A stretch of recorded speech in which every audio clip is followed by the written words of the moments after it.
Israel last night carried out an airstrike in the area of Aleppo airport in the northeast of the country. That's according to the Syrian Observatory for Human Rights, who added that 7 people were killed in that area. Syrian sources claim that the country's anti-aircraft defenses thwarted the strike. While the Israeli military has yet to comment, Israel's acting foreign minister, Israel Katz, was quoted by Israeli daily Haaretz today as saying that as far as Iran knows, it's Israel who carried out the strike. Our senior Middle East correspondent, Mohammed Al-Qasim, breaks it down. Another airstrike. Syria's official Sana news agency accused Israel of carrying out an airstrike in Syria on Wednesday night, this time in Aleppo, Syria's second city. Syrian TV said only material damage was caused.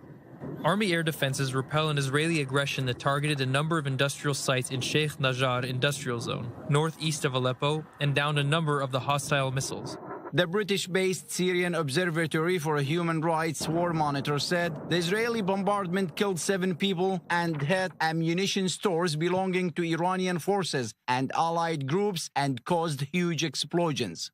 Israel rarely admits publicly that it's behind these attacks. Prime Minister Benjamin Netanyahu addressed the airstrikes on Thursday, saying, "Our activities against Iran's attempt to establish itself militarily in Syria, to introduce sophisticated weapons in it, continues all the time." This air raid in Syria is the first since U.S. President Donald Trump recognized the Golan Heights as Israeli territory last Monday. The Golan Heights were seized from Syria in the Six-Day War of 1967, and the U.S. decision broke with decades of international consensus. Israel has carried out hundreds of airstrikes in Syria in the past few years, targeting positions held by arch-enemy Iran and its Lebanese ally Hezbollah, with the goal of stopping Iran from entrenching itself militarily in the war-torn country. The Syrian government has always said it will retaliate at a time and place of its chosen.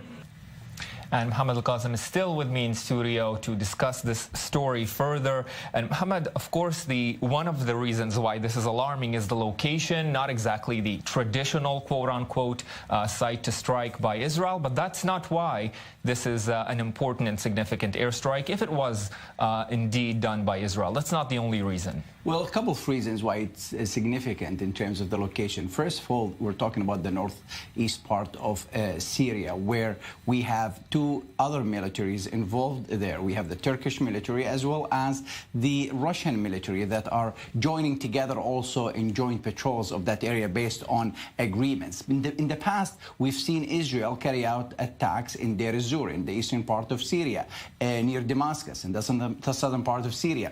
Even at times near Aleppo, only to the south. That took place. But to have it done there, that risks also maybe getting involved or at least clashing with the other 2 militaries we're talking about. And also, it's an area, it has heavy presence of the Syrian opposition of different backgrounds.